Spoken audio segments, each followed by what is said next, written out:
आपण तोंडात टाकताच विरघळणारे पाकातले रवा लाडू कसे बनवायचे ते बघणार आहोत। तर चला मग वेळ न घालवता आपण लगेचच रेसिपीला सुरुवात करूया। सर्वात अगोदर मी आता गॅसवरती जाड गुळाची कढई ठेवलेली आहे। तर आपल्याला आता त्यामध्ये 3 वाट्या रवा टाकायचा आहे। तर इथे मी हा बारीक रवा घेतलेला आहे।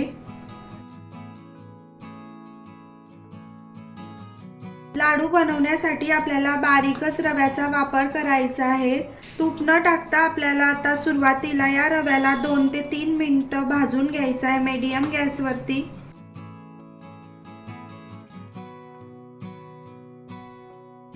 2 ते 3 मिनिटांनंतर बघा रवा मस्त असा फुलला गेलेला आहे।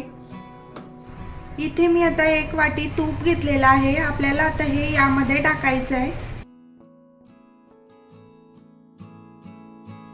तुपाचं प्रमाण तुम्ही तुमच्या आवडीनुसार थोडंसं कमी जास्त करू शकता।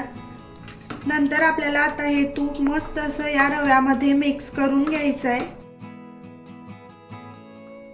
या रव्याला आपल्याला आता या तुपामध्ये सतत हलवत मस्त असं भाजून घ्यायचं आहे। गॅसची फ्लेम आपल्याला मीडियमच ठेवायची आहे। नंतर इथे मी अर्धा वाटी डेसिकेटेड कोकोनट घेतलेला आहे, ते टाकायचं। हे टाकणं पूर्णपणे ऑप्शनल आहे, नाही टाकलं तरी चालेल। आपल्याला आता हे सुद्धा या रव्यामध्ये मस्त असं मिक्स करून घ्यायचं आहे। नंतर आपल्याला आता कमी गॅसवरती या रव्याला 8 ते 10 मिनिटं मस्त असं खमंग भाजून घ्यायचं आहे।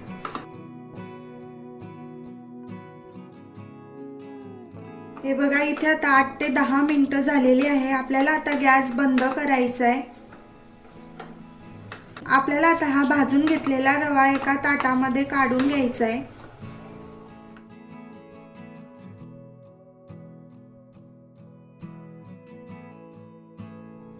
रवा ताटामध्ये काढल्यानंतर आपल्याला अशा पद्धतीने तो ताटामध्ये पसरवून घ्यायचा आहे, कारण रवा गरम असल्यामुळे यामध्ये अजून सुद्धा कुकिंग प्रोसेस चालू आहे, म्हणून आपल्याला हे अशा पद्धतीने पसरवून घ्यायचं आहे। तर आपला रवा थंड होतोय तोपर्यंत आपण मस्त असा साखरेचा पाक बनवून घेऊ। गॅसवरती मी आता कढई ठेवलेली आहे। तर 3 वाट्या रव्यासाठी इथे मी 1 वाटी साखर घेतलेली आहे। तर साखरेला आपल्याला आता अशा पद्धतीने पसरवून घ्यायची आहे। नंतर आपल्याला आता यामध्ये 1.5 वाटी पाणी टाकायचं आहे।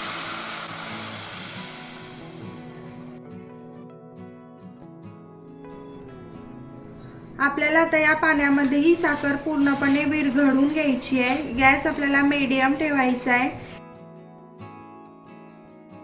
नंतर आपल्याला आता या साखरेचा एकतारी पाक करून घ्यायचा आहे।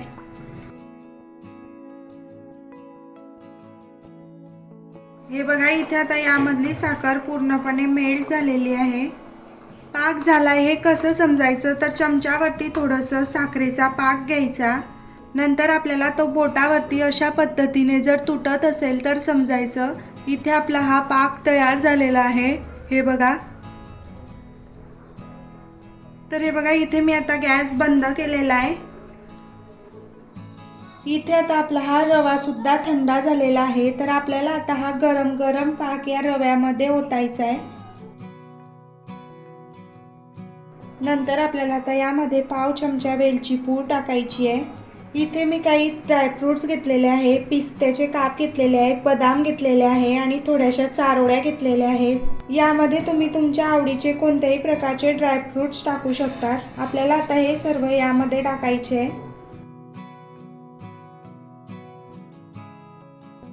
नंतर आपल्याला आता ह्या रव्याला या पाकामध्ये मस्त असं मिक्स करून घ्यायचं आहे। हे मिश्रण तुम्हाला आता थोडंसं पातळ दिसत असेल, पण थोड्या वेळानंतर बघा रवा पूर्णपणे हा पाक शोषून घेईल। हे बघा इथे आता मी हे मस्त असं मिक्स करून घेतलेलं आहे। 15 ते 20 मिनिटं आपल्याला आता यावरती झाकण ठेवायचं आहे। हे बघा इथे आता 15 ते 20 मिनिटं झालेली आहे। तर आपण आता झाकण उघडून बघू।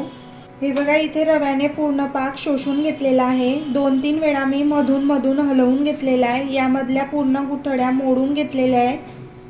परत एकदा आपल्याला आता हाताने यामधल्या व्यवस्थित गोठड्या मोडून घ्यायच्या आहे।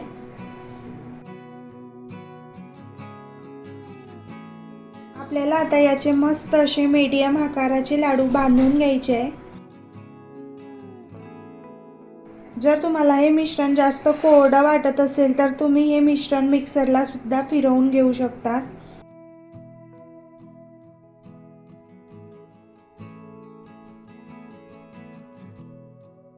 हे बघा, इथे आता आपला लाडू मस्त असा गोल गरगरीत बांधून झालेला आहे। हे बघा, आपण आता अशाच पद्धतीने बाकीचे लाडू सुद्धा बांधून घेऊ। हे बघा, इथे आता आपले सर्व लाडू बांधून झालेले आहे। हे बघा, मस्त असे गोल गरगरीत झालेले आहे। यामधला मी तुम्हाला एक लाडू फोडून दाखवते। हे बघा, या दिवाळीमध्ये तुम्ही अशा पद्धतीने पाकातले रवा लाडू नक्की बनवून बघा। रेसिपी आवडली असेल तर लाईक करा, शेअर करा आणि सबस्क्राईब करा। भेटूया आपण अशाच एका नवीन रेसिपी सोबत। तोपर्यंत बाय बाय।